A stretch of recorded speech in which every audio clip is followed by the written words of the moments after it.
What's up, guys? David DeSell here, your host of the Business with the Boys a podcast, joined today with my mint julep pullover looking co-host, Landon Troyer. What's up, dude?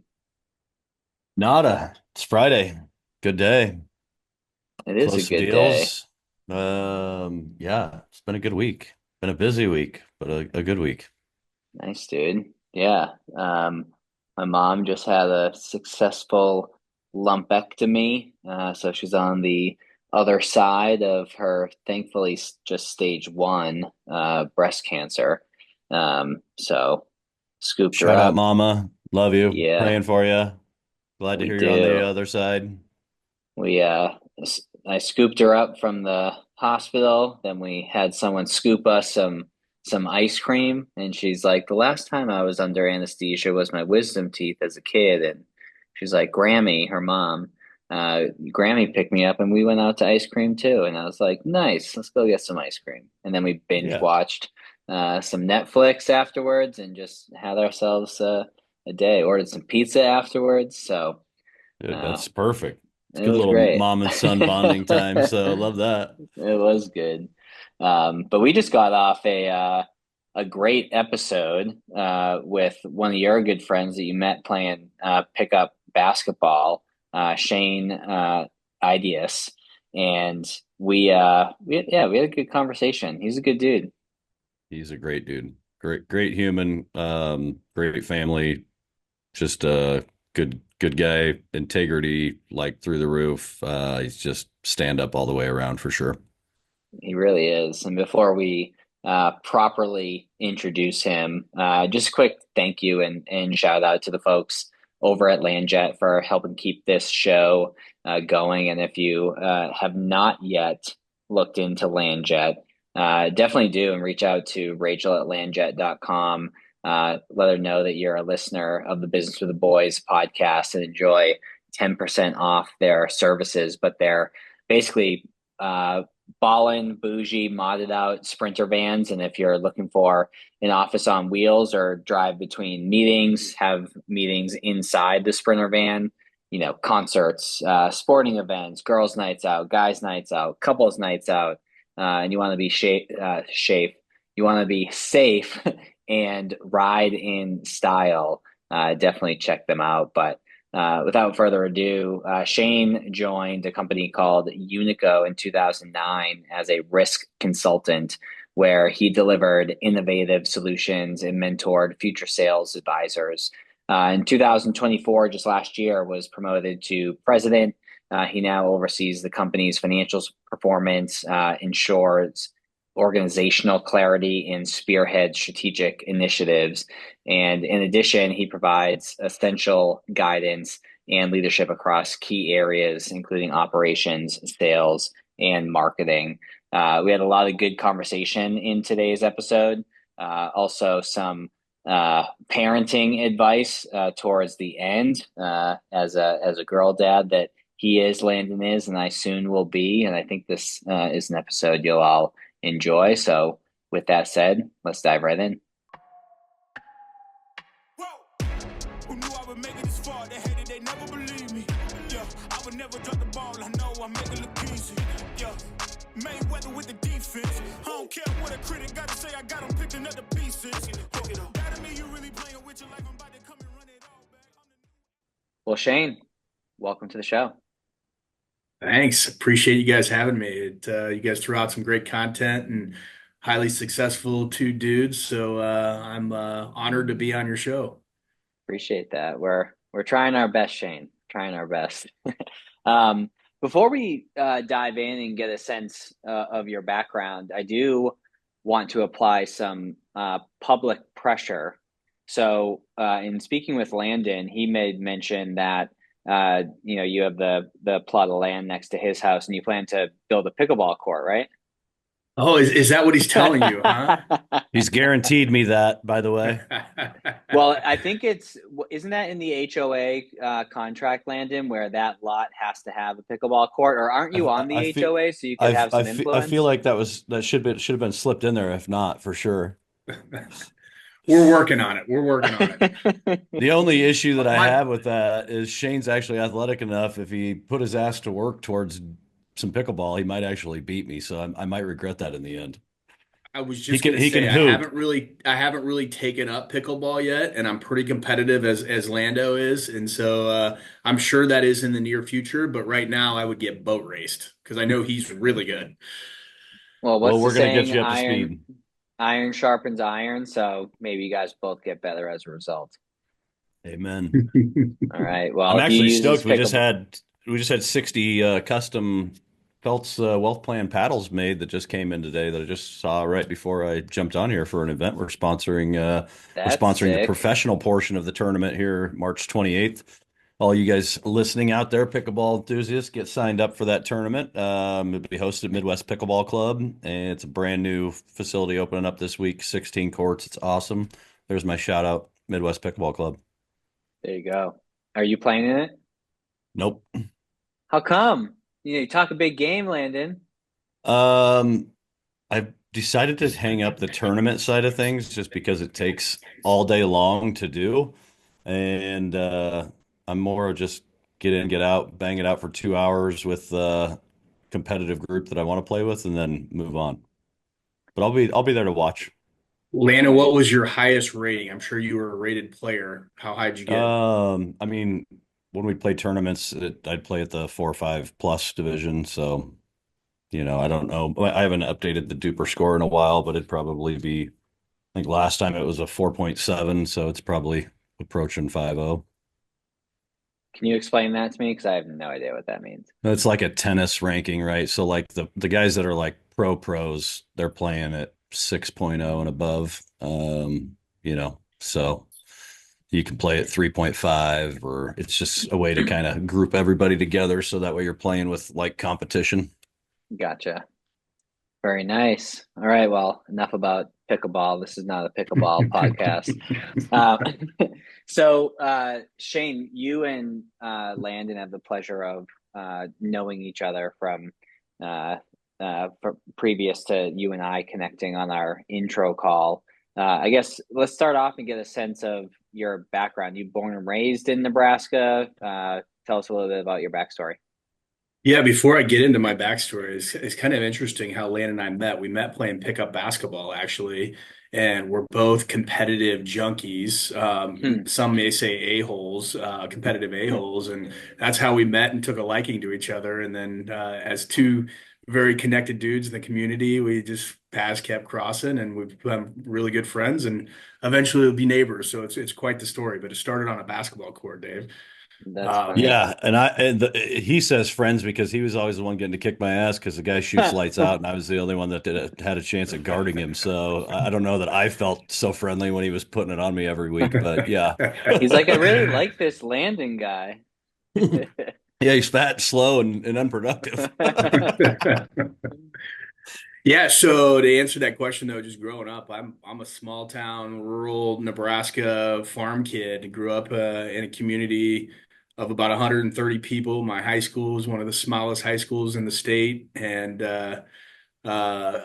come from pretty humble beginnings with growing up on a farm and being an athlete and doing the small town thing. And I think it has shaped kind of who I am and what I'm about. So.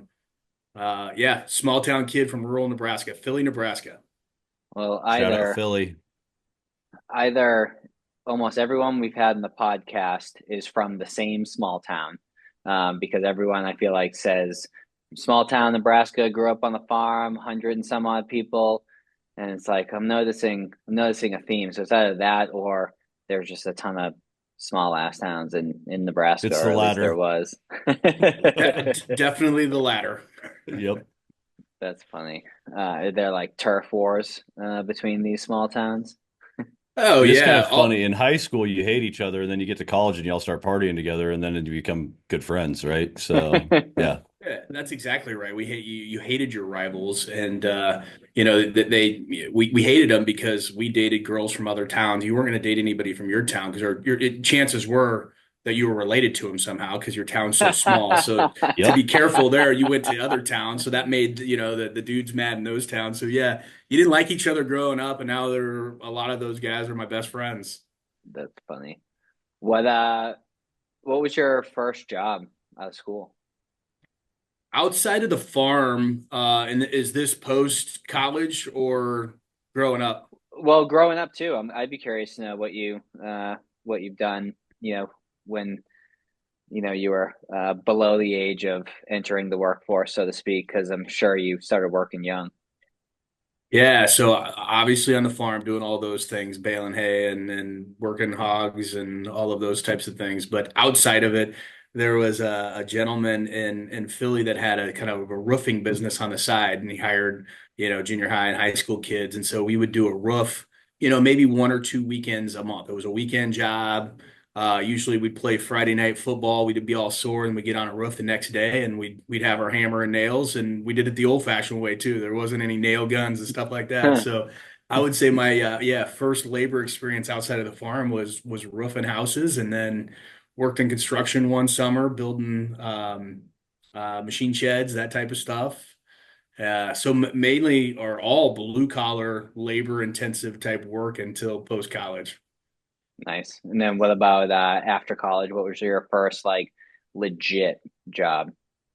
Yeah, I graduated college in 2003. I was a business major, communications minor, and so you could do anything, right? Just like you guys. I had no idea. I was a basketball player in college. That was where my mind was. I wasn't ever thinking about my career. And so 2003, the job market was pretty tight. Some of the jobs at the time that were coveted were pharmaceutical sales, obviously banking, financial services like you guys are in. And so looked at all those things, but I really needed a job. Like I was broke. I needed beer money for the weekend. No So more I took scholarship money. no more. Well, there was none to begin with, but I took the first highest paying job, which was with a workers' compensation carrier, insurance carrier in Omaha. So I went to college at Nebraska Wesleyan in Lincoln, moved up to Omaha the day after graduation, and started that Monday my professional career in insurance in workers' compensation, just because I needed a job, not because I was interested at all in the industry at the time. That's So funny. I have a question, Shane. This one thing I don't even know. Did you and Rachel meet in college? No, that was actually, we knew of each other. So my wife of 17 years grew up also in a small community, not too far, probably 45, 50 miles from each other. So we knew of each other, but didn't know each other. We went to rival colleges. She was from Doane. I went to Wesleyan. The two schools hated each other, big rivalry. And she was a pole vaulter in college, and then went to the med center here in Omaha for physical therapy school. So as actually when she was in school for to get her doctorates for physical therapy, and I was working at my first career in work comp through friends of friends. Very Makes nice. sense. I didn't know how that all got started, but that makes sense.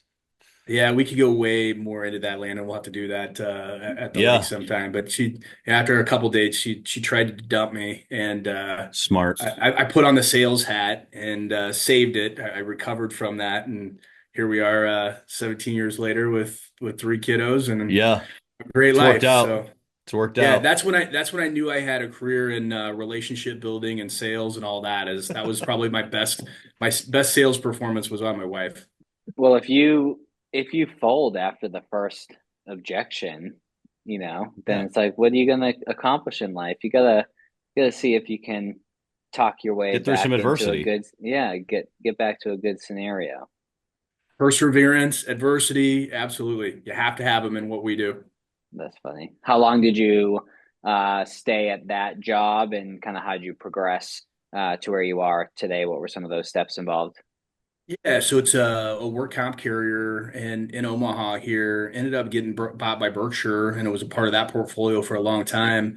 So I worked there just under 5 years, and I worked up into a couple different promotions and roles. Ended up being in sales management there, and sales a little bit as well. before that, and really started to take a love for the industry. Like, just this is a pretty cool industry, and even though the word insurance to most in America is not a sexy career or job, it can be a great career. It is a great career, and I think we need to do a better job at speaking to it. But started to see a vision or a path, forward in the insurance industry, but knew that my ceiling at the current employer, was met. And so through relationships, parlayed that into my next job, which was also on the insurance carrier side, with an insurance carrier, Philadelphia Insurance, being kind of their marketing rep in the state of Nebraska, which was a phenomenal parlay because it allowed me to work with local agencies here, where my job with the work comp carrier was basically on the phone working with agencies in other states. In other states, I didn't have any relationships with. So working here more locally with an insurance carrier, being able to put so Philadelphia Insurance, the carrier I went to, did everything except workers' compensation. So they did property and liability and auto and professional and all that. And so it allowed me to kind of put the full spectrum of business insurance experience together from a carrier perspective, which then easily allowed me to parlay to becoming an advisor on the independent broker side, which I've now been on for 17 years, I believe. So, And it probably gave you a pretty good idea of, who, if you were going to make that jump, you wanted to kind of go to, right? I mean, you kind of got an inside look at the organizations and who was doing what, right? exactly. It was that I didn't know it at the time. I didn't know that was going to be one of the real cool value props of the role, but that's exactly what it did. I already had my mind kind of set up that in a couple years after, getting some experience with Philadelphia Insurance, I was going to parlay that to the brokerage side. I didn't know yet with who, but I saw the path going that way, and the role was exactly how you explained it. It gave me a really good opportunity to evaluate all of the agencies across Nebraska. Of course, everybody's looking for talent, right? If there's somebody that's motivated, competitive, driven, and wants to really, make a name in this space, they'll hire you. And so I did have a pretty cool opportunity to vet every agency without them knowing I was doing that, to find where I thought the best fit was, where I could really, plant my flag, build a career, make an impact, be an owner, a shareholder, all of the things I was looking for. I was able to evaluate within that process, and landed at Unico, which has been an incredible fit for me in my career. And you're more you're more than an advisor currently, correct? What don't you have a larger role within the company, if I'm not mistaken? Yes, you were Yes. you were on the producer role for years, right, Shane? I mean, you built a Yep. really nice book of business on that side of things first, correct? Walk kind of through that and then where it's turned into today. Yeah. So exactly right. I started with Unico in 2008, I believe. I should look at the actual dates, but started as a commercial insurance advisor, producer, and did that for a long period of time. I really still have some of those responsibilities now. I'm starting to transition away from those more into leadership and working on the business instead of in the business. But throughout the course of my career so far, that's been a major role that I've filled, which is a great role. Obviously, building relationships, being a trusted advisor, and we'll get into that a little bit more. But early on, that was the role, was building a portfolio, building a book of business of clients in the commercial insurance sector. And then, 3 years in, I became eligible to become a shareholder. So I became a shareholder at that point. And then slowly started building into some leadership roles. Then the executive team, our board of directors, and then last January, so a year ago, January, was named the president of the organization, really overseeing the day-to-day operations, overseeing our strategic, 1 year plan, still serving on our board of directors, and really having, accountability over hitting results as an agency.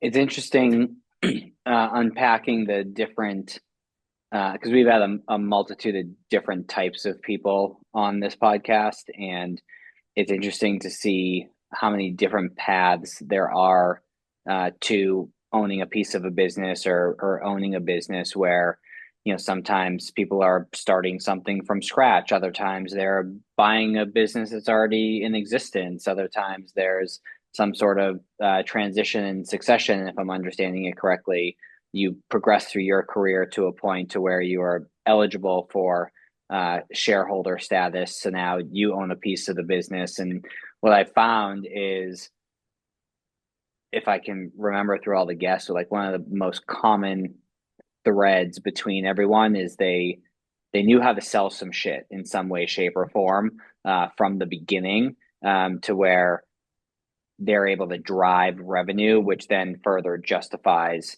the equity in the company or the skill set to start a company, because obviously you need to sell some stuff to have a company. Am I getting your path correct in terms of becoming an owner in the business because you are great on the production side? I was gonna say, I don't assume it's probably just, hey, you hit 3 years, you're automatically, we want you as a partner, right? I'm sure there's some metrics there and proving that you can do some relationship building and building a book, right? That's exactly right. I mean, the way we create value in our agency is to grow revenue, right? Grow organic revenue. And that's a combination, that growth is a combination of adding new clients and retaining the clients you have. The magic of our business is, as long as we do a really good job with our clients, giving them great service, taking care of all of their needs, having that solid relationship, if they continue to renew with us year over year, our revenue, can grow with the new accounts that grow on top of that. So it's a cool, it's a cool reoccurring revenue model there. But to do that, you obviously got to be a really good advisor. You've got to be able to go out and build relationships. You got to be able to deliver on your promise. But to answer your question specifically about becoming a shareholder, because growth, and you need advisors, good advisors to grow, is the value creation tool for agencies. We want to invest in our advisors and give them an opportunity to invest in our business. And so we really build it into every advisor contract that there is a minimum time they've got to be with the agency. So 3 years, because we want to make sure that it's somebody that's going to be here long term and sees this as a career and not just a launching pad for their career. But once they hit that 3-year threshold, there's also volume. If you've written so much in new business and your book is of a certain size, we'll start to sell you some shares. And so we have that really written into every advisor contract. We've expanded our shareholder base over the last 3 to 5 years because there's other really valuable employees in our organization that aren't in a sales capacity. So we started extending some offers of ownership past that. But really early on, it was all advisors owning the company. And really, we all wore multiple hats to continue to grow. We advised and built our books of business and our relationships, but on top of that, took on sales management responsibilities or recruiting responsibilities, executive leadership responsibilities, whatever they were. And so we really just started kind of stacking on different hats to continue to grow the agency, and it worked really well for a couple decades here. Sounds familiar, doesn't it, David? It does. Somewhere where we used to start back in the day. Well, minus the ownership piece and the larger entity. Yeah, exactly. But there were two things that you shared. One I want to comment on, and another one I have a question about. So one of the key things you said about your business is the recurring revenue. And oftentimes recurring revenue can be mistaken for passive income. And very few things are actually passive. And in order for your income to be recurring, of course, you need to provide exceptional service and experience to the people that you're serving. So I just wanted to make a comment about that, because very few things, if any, are truly, truly, truly passive. That's right. The question that I have, so if I'm listening to this episode and I say, I love the idea of having ownership in a business, but I don't want to create anything from scratch. I don't want to take on the risk of being a business owner. And also, I don't have a sales bone in my body. You mentioned there are some other key players that are not revenue generating players within the organization, in which you guys gave the opportunity for equity ownership to those people. I'm curious to know, for those entrepreneurs that don't sell, what are some of the qualities or ways that they could put themselves in the position to have a similar conversation around equity when they're not generating revenue? Like, what are some of the qualities of the folks on your team that are in that same boat? Yeah, yeah. I mean, David, it really comes down to leadership, right? I mean, for us to be good and to continue to grow and be, a sought after employer and, attractive to prospects and all that, we have to have a great engine that's running. We have to have great process. We have to have great people. I mean, it all comes down to people, right? And to do that, you need great leaders, right? Because people follow leaders. And so I think that's where it started for us. We have leaders that aren't in production, and we wanted to reward them. They're critical to our infrastructure. They're critical to our future, to our growth. And so how do we incent them beyond just compensation bonus, those types of things with, an equity play that they value because they're helping us grow the value of the organization because of what they do from a leadership standpoint. I do see too that there's, I would also say that the people that have been offered, to buy in for equity, let me actually say this differently. So I've heard of friends of mine, family members, where they're, a little disgruntled because they're not getting the raise or the bonus that they had wanted. And they're like, I've done everything they've asked me to do. And it's like, well, that's the issue. You're waiting for them to ask you to do something, to do something. So I'd be willing to bet that the folks in the leadership position, they're extensions of you. They're not folks that you just delegate stuff to, but they're able to take initiative, see things through, and not necessarily have you spend your time or a ton of your time to get that done because they're able to take that initiative. Is that a fair comment? No doubt. I mean, we've always been a pretty flat organization by design, and we want entrepreneurs. We want people that think like that will bring ideas, that will, go above and beyond, to help us be successful. And then we want to reward those people. So absolutely, to your comment, yeah, we're very entrepreneurial in spirit, even though the chassis is built, right? The agency's built, we've got the tools and the resources and all that, but we still want to attract people that are entrepreneurs, that think outside the box, that are going to help us get to that next level of success. So for folks who are listening in, that's like, okay, this information's good, it's helpful, but in the back of their mind, they're like, so wait, what does Shane actually do?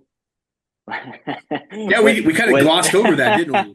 Yeah. So what do you do? Who do you serve? Maybe someone's Googled Unico, while they're listening to this, but if you can sort of give us that small or that short overview as to what you do and who you serve, that will be helpful.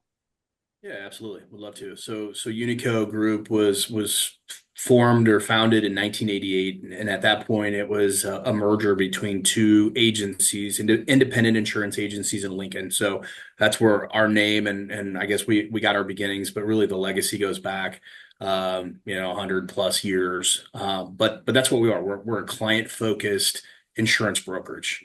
And our three main kind of services that we offer is business insurance, employee benefits, so your group health plans and all of those, ancillary type products, and then personal insurance, so your home, auto, boat, car, all of that stuff. So those are the three main segments. Like I said, we're an independent insurance broker, meaning, we represent a plethora of different carriers. We probably represent over 100 different insurance carriers, and our goal is really to design a program that best meets the needs of that business, that insured. And so that really is where our consultative approach comes in, David. We're headquartered in Lincoln, Nebraska. We've got offices sprinkled across Nebraska, Lincoln and Omaha being the biggest, and then a few others. And then we have advisors positioned around the country because we've really, I would say we're kind of a regional brokerage with a national, with a national feel to it, because we have some of our industry niches that take us all over the country. And you mainly commercial, residential, both, like meaning business owners or individuals, like what's that percentage breakdown? Yeah, so business insurance, so your property casualty business insurance would be probably around 70% of our revenue volume. The employee benefits is roughly another 20, and then personal insurance 10. We've always really traditionally been a PNC, business insurance shop, and really now, bolstering the teams for employee benefits and personal insurance. And I think they'll catch up from a percentage standpoint. But traditionally a lot of our market was more kind of local, regional, and that's another really big area of emphasis and expansion for us is to go more national, and that's going to be driven by specialization in some key areas. But I would project that maybe 25 to 30% of our clients right now are outside of the Midwest or outside of Nebraska. And if we have this conversation in 5 years, I hope that number is 50% plus outside of Nebraska. Basically, they're probably only doing your personal stuff if you are a business owner and you've already got your other stuff insured with them. Am I correct on that, Shane? Traditionally, yeah, that's not Yeah. doesn't have to be the case moving forward. We're building specialization within our personal insurance team too. One area of focus there is, working with high net worth individuals that really need some consultative help with insuring all their assets. So that's an area that I think we will grow personal insurance, but traditionally, Landon, you're right, it's been more of the, referral from the property casualty side where we're handling the business, and then they asked us to handle their personal insurance too. Now, as you look to expand, would you target states like Florida and California where there's a lot of, recently anyways, natural disasters? Do you try to steer away? Like, I guess, how has the various natural disasters in some of these, key You act like states Nebraska play? doesn't have any natural disasters. You ever heard of a Well, I'm talking freaking about tornado? expansion, but the tornadoes, the hail, Yeah, they're dealing with that same shit here. I'm partial to hurricanes. Living in Florida, that we exchange that for good weather. But anyways, so how do you like pick these markets, and is it looking towards places that are more prone to national disasters, away from them? What does that look like? Yeah, I wouldn't say the landscape of the marketplace or climate, natural disasters really makes an impact on our decisions on where we're going to go. More so, David, would be opportunity, right? If there's an opportunity at an acquisition of an agency, and that we might have a relationship with that's in another state, we would certainly explore that. We haven't been a big acquisition company. Most of our growth has been organic, but as we try to climb to that next step, there probably will have to be some. We've got some great relationships across the country that we can lean into.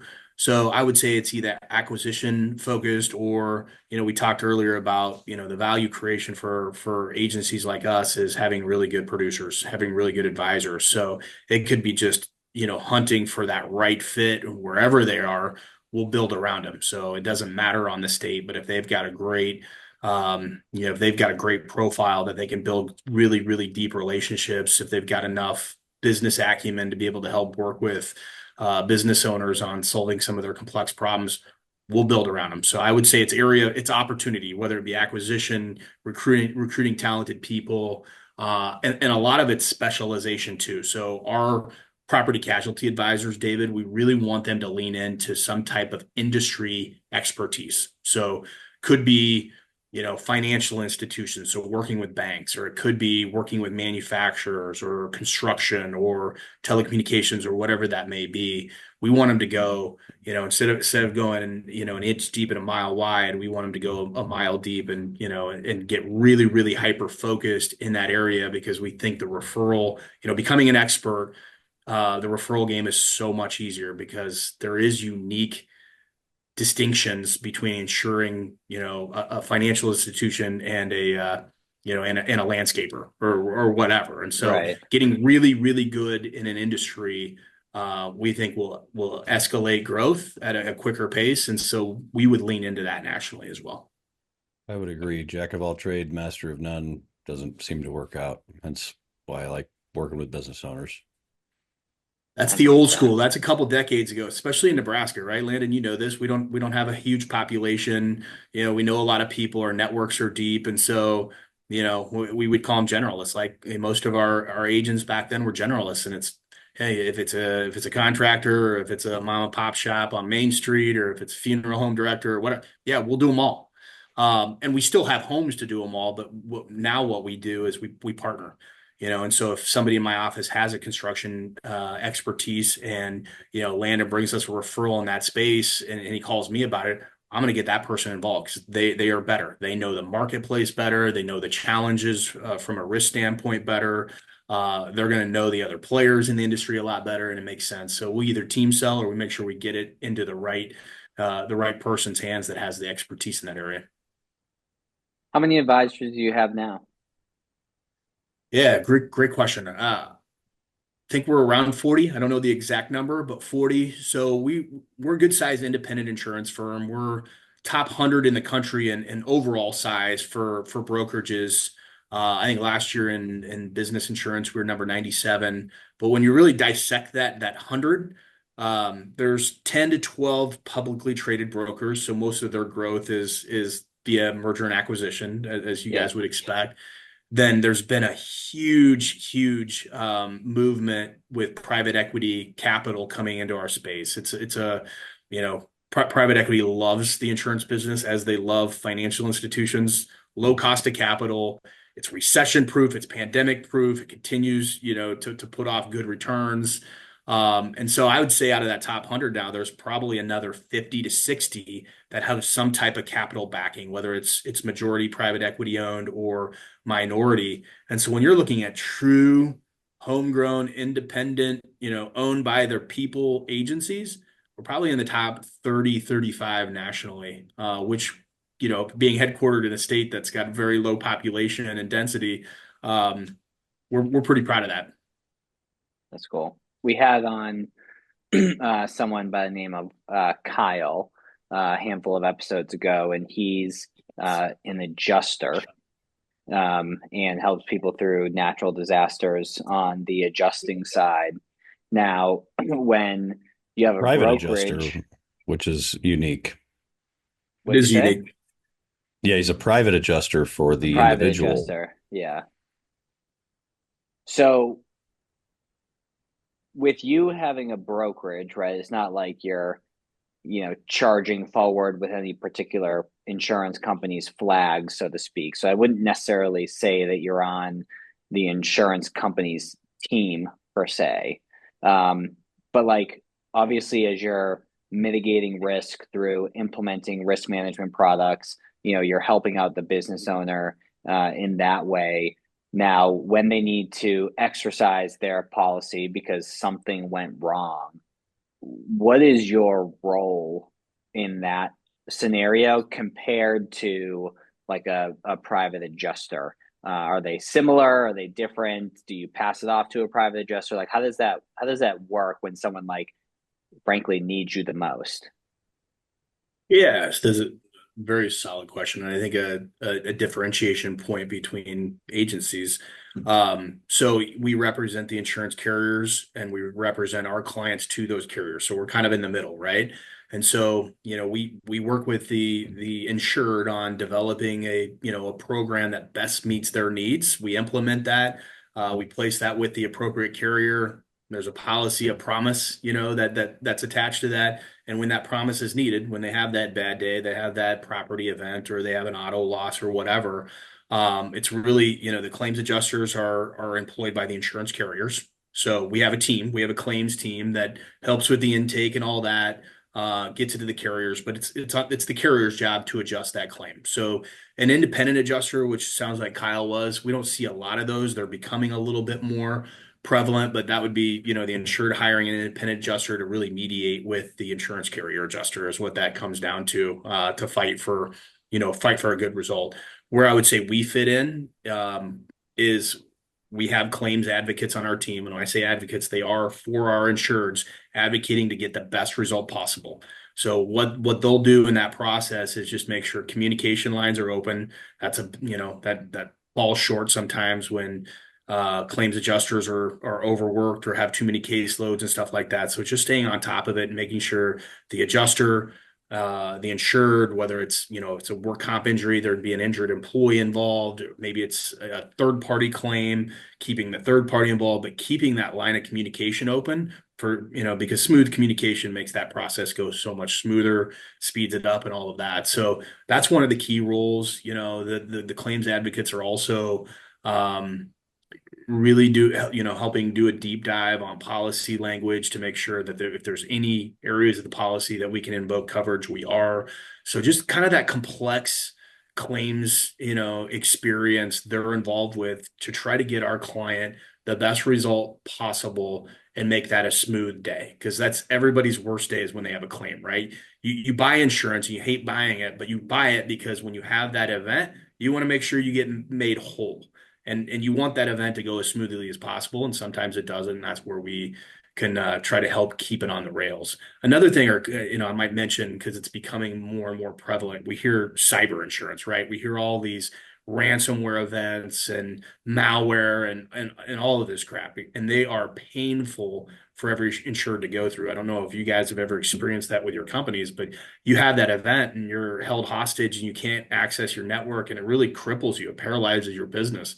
So again, our claims advocates will step in, make sure we get a cyber breach coach on the phone that can put you in touch with different vendors that will help you through that event, whether it be a forensic scientist or a public relations firm, or even people to negotiate with the bad actors if there's a ransom to be negotiated. So we've got the resources, and our team can connect with those resources, and it becomes just your risk management arm of your business, really. And so that's where the claims advocacy piece is major to us, because again, we're selling a promise. We're not selling a tangible product. It's an intangible product. So when they need it, we want to make sure the experience is as good as possible. And we feel like if we do a great job with complex claims handling, we'll have a client for life, right? Because that's why they're buying insurance. And an advocate for life, right? Because typically when people talk about insurance, it's not because of good experiences. It's, kind of bitching and complaining about something that didn't get handled the way that they had hoped for.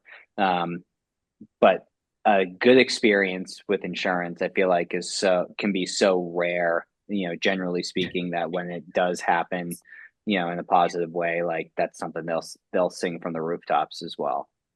Yeah, I might comment on that because I laugh at Landon's comment earlier when you started talking natural disasters with Florida hurricanes and wildfires in California. We've had many natural disaster events in the Midwest. All of them pretty much have to do with wind, tornadoes, or just flatline windstorms, and then hail. We get large hail often. Last May, we had a tornado rip through Lincoln, Omaha, some of the sub communities. And we were very fortunate. It could have been a much worse event with a lot of loss of life and stuff like that. It was a lucky the path it went on, but still destroyed a lot of homes, and then a couple businesses too. And one in particular, a client of ours. I mean, it's a very big event, and the way our carrier partners handled that, been involved from basically day one. Our team was on site, day one. They've given testimonials. They've talked to different groups about how good that experience was, and this place was destroyed. They had injured staff members. Their building is a complete loss. It's a major event, major claim, and they, even though it's still tough to deal with, putting the pieces back together, but at least they had a partner that was along for the ride and helping them be made whole, and so. That makes you feel pretty good. That's the why, right? When you come back to work and you're like, what impact are we making again? It's that right there, because that was a major event. I think David remembers that day because I was on the phone with him, specifically telling him how I was about to drive into a tornado, and he was like, "You're doing what?" Like, listen, dumb fuck. Friday afternoon in May, right? What? Yeah. You remember, like May 6th Yeah, it or was something like that. It was 3 o'clock in the afternoon, right when schools were getting out. 2:30. Yep. It came out of nowhere. Yep. And in that event, really the timing of the day, it was critical too, because it completely destroyed some neighborhoods. and not very many people were home. Everybody was still at work. So if that's an event that happens in the evening, you're probably talking a lot of Yeah. casualties because there was some major destruction. So, a God thing of it did what it did, because I don't think we lost any life in that event, and it hit parts of Lincoln, parts of Elkhorn, parts of Bennington, parts of Omaha. Like it was Ripped my major. neighbor's roof off. It's insane. Yep.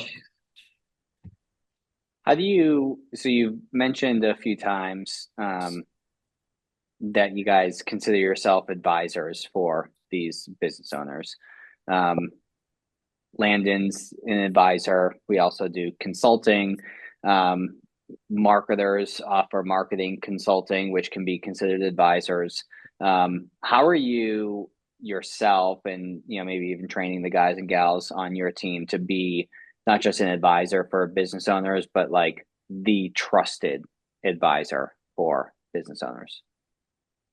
Like that's the goal, right? That's the priority of all of our advisors, is to be, can be considered a trusted advisor for your client, meaning you're kind of sitting on their board of advisors. You're their insurance and risk management arm. They probably have their CPA, they have their attorney, they have their financial services, wealth, management person.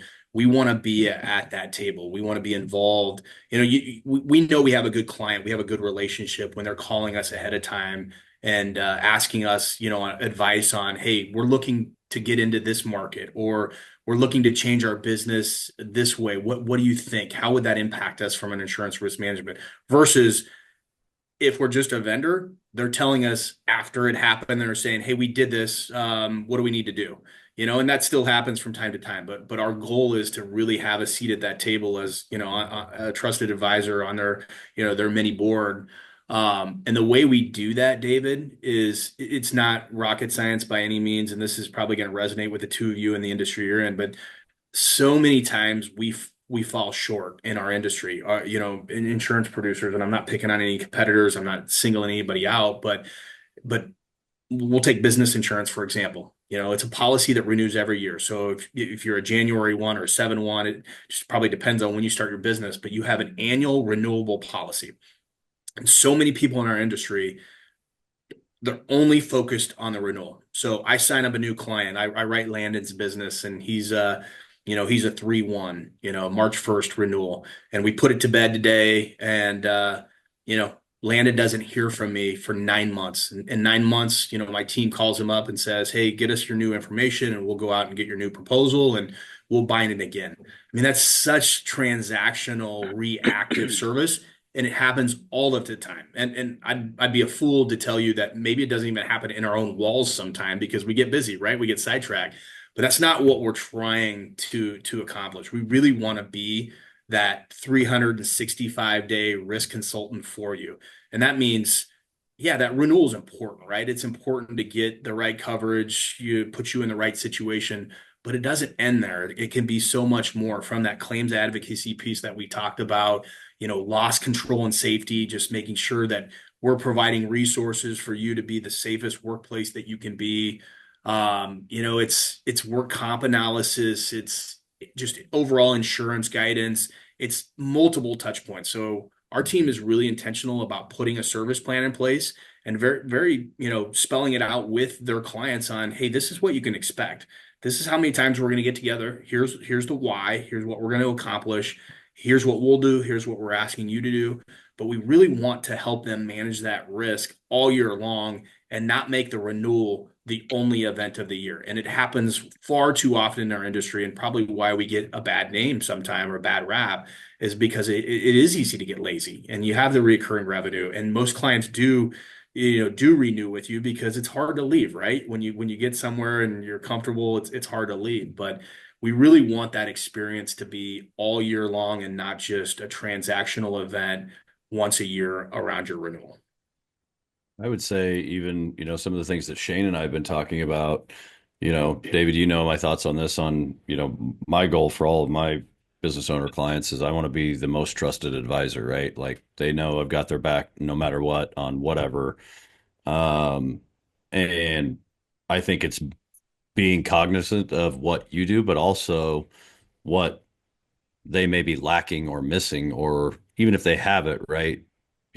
Maybe it's, hey, you've got a simple IRA plan. Have you ever talked about moving to a 401k plan? It seems like you might be struggling with some employee retention, attracting some talent. Maybe that helps. Have you ever looked at, you've got a 401k plan, you're getting crushed in taxes. Have you ever considered a cash balance plan? Your banking relationships doesn't seem to be great. Let me introduce you to somebody else, right? It's the same thing I'm doing with Shane and professionals in the arena of when I come across something, it's I'm not that guy, but I know a guy, right? Or I know a gal.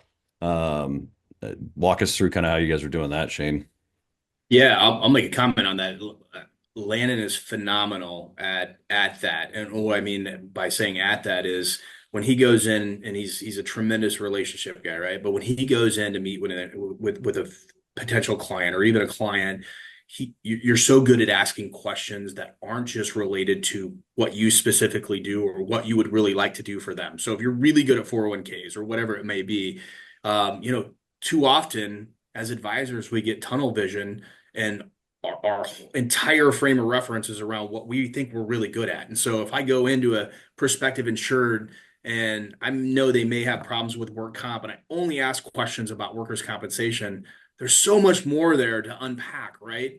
And then, so as we talk about being a trusted advisor, it really is, I'll use the example of a doctor, right? If we go to a doctor's appointment, does the doctor walk into the room and say, okay, David, we're doing shoulder surgery today, before he actually diagnoses what's wrong, right? We do that often. It's malpractice, right? If you go in and you sell a policy without doing proper diagnosis, that's malpractice. So really what we teach our advisors is go in with an open mind. To be really consultative, you have to have a database of different questions to ask for every situation, and go in knowing that the pain might not be with where your expertise lies, but that's okay. If you want to set yourself apart as a consultant like Landon does, it's being able to have a real deep business discussion about what is your pains, what will help you drive your business, and then either helping them with some solutions around that or getting them to somebody that can help them.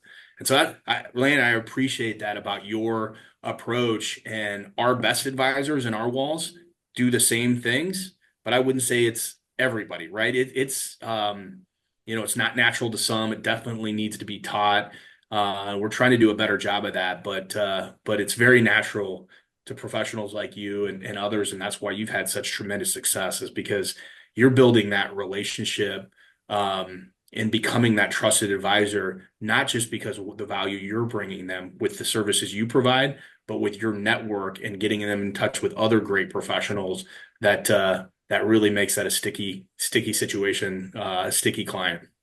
Well, and I just think I'm not always going to be perfect, and my team's not always going to be perfect on our end. We're damn sure going to do the best we can. Sometimes we swing and miss, and certain sectors of the market perform better. We may have been off on where, our tilts were at, whatever. But it's like, I think if a client understands that no matter what, you're always trying to do what's best for them, because they know I don't do commercial lines of insurance. I don't do banking. I'm not a CPA. I'm not an attorney.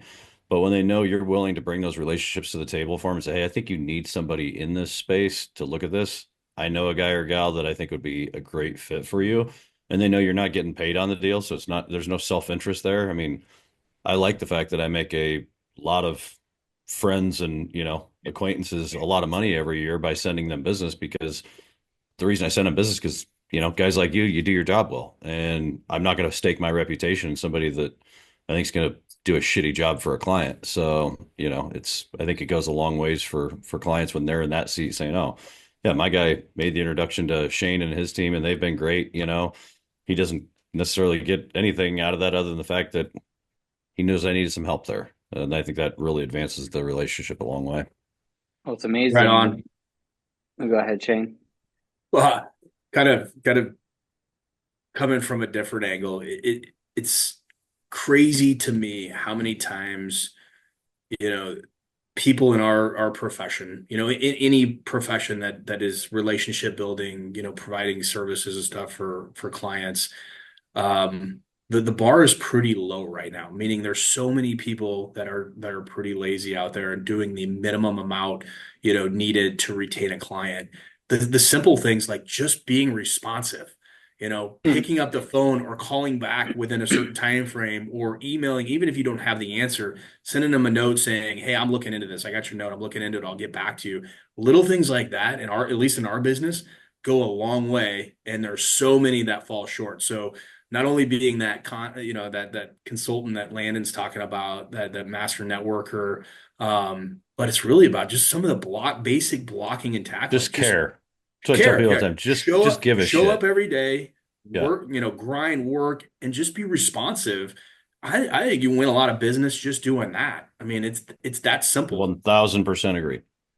You do. And you, as you guys were talking back and forth, like I couldn't help but think that I found that the more you are able to help people outside of the scope of what you get compensated to do, the more you get compensated hand over fist in your core offering. You know what I mean? So, and being the guy that has a guy or gal for everything truly positions you to be that most trusted advisor.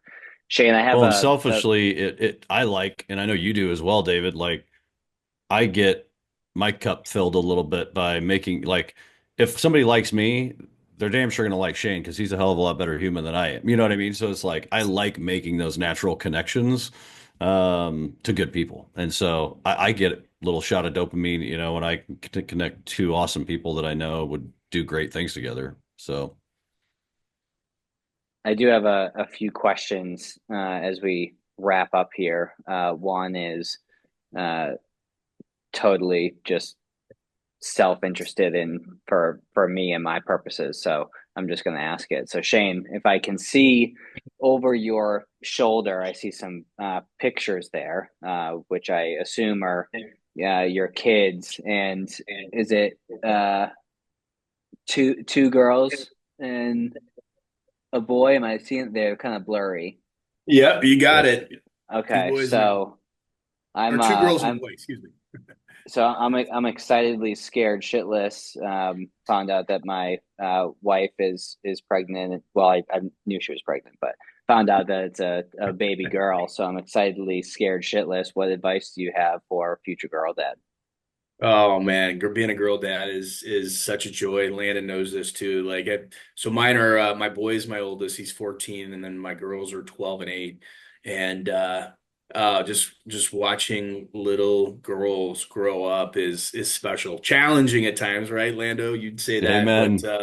but my little ones, my little one specifically, because she's a few years younger. She's the extra. She's got me wrapped around her finger. What she says pretty much goes. So, first of all, congratulations, David. That is Thank awesome. you. This is your first Yes. game changer. Your life will change for the better, but your priorities will change. Hmm. It's not about you anymore, and it's not necessarily about you and your wife anymore. It's about that little one, and life revolves around her. But it's an incredible experience, and I'll tell you, every stage of them getting older, I feel like it's better and better and better. I love I them would as second babies, that. and it just they're different. For They get dads better. anyways, right? We can just interact and do more the older they get. I agree with that for sure. Well, so advice that I saw, well, not advice per se, but I got a one-liner for you, Shane, and you, Landon, which Shane, we're just getting to know each other, but Landon, I could definitely picture you saying this very directly and bluntly. So it was an interview with Bill Burr, the comedian, and something came up about him being a girl dad, and the guy across from him was like, "Oh, just wait, you're gonna have your hands full when they get to high school." And immediately Bill Burr says, I always hear that from people who were shitty parents. Or like did or Yeah. where did a terrible job parenting or whatever he said, and I was like, whoa, like it took me aback because it was so direct, and the balls that he had to say that directly to the guy. And then I was like, like it sounds like it could be true if you do a good job parenting, like you don't have I to think worry it is about true. that. Yeah. Yeah. I think Taylor and I are pretty fortunate, and my daughter's obviously been through a lot, and I'm damn proud of the young lady she's become. But it doesn't still mean that I don't get the Dad, why can't I have TikTok or why can't I have Snapchat? All my friends have it, conversations. And I, of course, am the asshole. And I'm like, well, the day you move out and start paying for all your own shit, then you can have whatever you want on your phone. But until that day, it ain't gonna happen. But it's hard, right? Because they go to school and all of their friends do have that. But I just don't see any upside. And I'm like, what do you need to send at 12 years old in seventh grade via Snapchat that you can't send on a text that I can monitor, right? So yeah, they get emotional and they change in this junior high phase, but all in all, yeah, if you kind of lay the law down and discipline them early and they know who runs the roost, then I think you're pretty well all right. There you go. Well, I know next Shane runs a tight question. ship too, and Rachel might run an even tighter one, so We look at Land. We talked. Rachel and I have talked recently. You look at the studies that say 95% of your time spent with your kids is between 0 and 18. So you've got a few years with your daughter. We've got a few years with the older kids before most of our time spent our entire lifetime with them is going to be over. And so we're crazy, chaotic, busy with schedules and all that, but we really try to prioritize the kids and being around and being involved, and then starting to help them build the habits and the skills needed to live life on their own, because it's a few years and we're going to give them up and they ain't coming back. And I hope they're grounded with really good values and faith and all of that to be, productive people in our society. And so that's you a know, daily challenge, but something that we aspire to do. and you're not doing them any favors by doing everything for them. I know a lot of people that just want to, make life easy and give them an iPad and say, "Oh, I'll take care of the lawn or I'll do the chores," just because they're going to bitch about it. It's like, no, make them go out and face some adversity. Otherwise, you're setting them up for failure. That's my 2 cents, double D. Well, So take that. another thing I saw was, don't give your kids all the stuff that you didn't have. Teach them all the things that you didn't know. And that saying resonated with me. I was like, Good one. that sounds good. Um, so Shane, one of the questions that we ask all of our guests before we wrap up is a book that's had an impact on them. And you chose an incredibly simple yet impactful book that I've read a handful of times a number of years ago, The Energy Bus by John Gordon. What made you pick that book? Well, you said a simple book, so there a little bit about me. Like, I need simple because I'm not the brightest Simple farm the boy. brightest guy. So yeah, I've heard John Gordon speak a few times, and I love his writing, and positivity is one of our core values at Unico, and that's really what he preaches, right? Is positivity. And I just think the book is a really easy, simple, easy to understand example of the impact that positivity has on your life and your career, and really everything you aspire to be. So it's one I try to read every year. Like, it doesn't take long. Once you get into it, you get sucked into the story, and you're through it.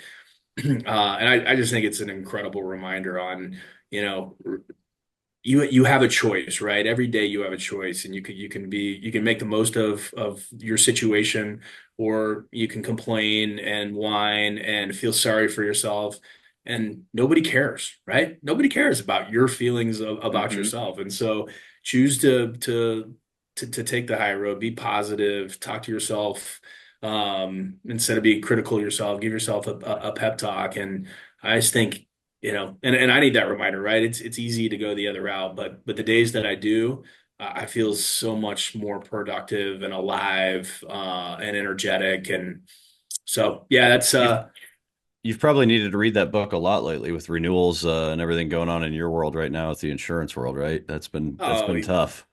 for sure, right? Like, the insurance market's been difficult, a lot of bad news that you're having to deliver. But again, it's back to being a trusted advisor. If we're delivering that news and we're being proactive about it, and the market is what the market is, like, they're Don't gonna shoot they're the gonna messenger. respond to that. But if you go in and you're scared to deliver the news, or you delay it, and you're reactive, and you take the call instead of make the call. That's always one of our taglines here. Like, make the call, don't take the call, right? Don't wait for them, to come to you. You go to them, and if you're delivering in that tone, in that in that light, then it goes fine. But yeah, I mean, we live in a chaotic world, right? It's we're all busy, busy, busy. Like, that's the new normal. I don't think that's great, but it is really easy to get fatigued, to get worn down, and sometimes you got to fight off those feelings of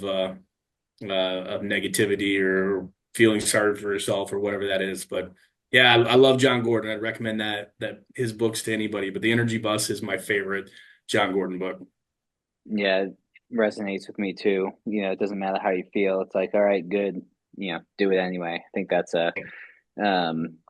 oh gosh, why can't I remember his name right now? Who's the why am I drawing a blank? What's the book, Can't Hurt Me? Who's the author? Why can't I think of him? Oh, is that David Goggins. David David Goggins. Goggins? Yeah, yep. He's like, good, do it anyway. So that resonates quite a bit. But if I'm listening to this, Shane, and I'm curious to learn more about what you guys do, perhaps I'm looking for a quote, perhaps I'm looking for a career, where's the best place to get in touch with you? Yeah, I'd say start on our website. So unicogroup.com. Learn more about us. You can reach out to me on LinkedIn, or connect to us. I'm sure my contact information is on the website, but I'd start there.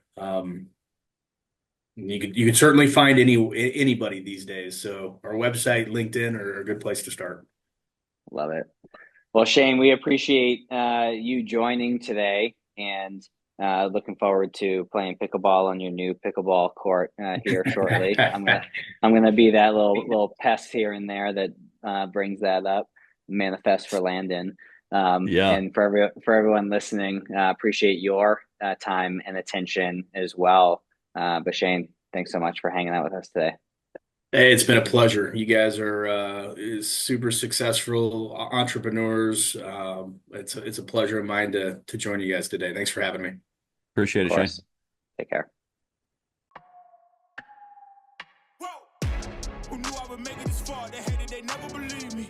Yeah, I would never drop the ball. I know I make it look easy.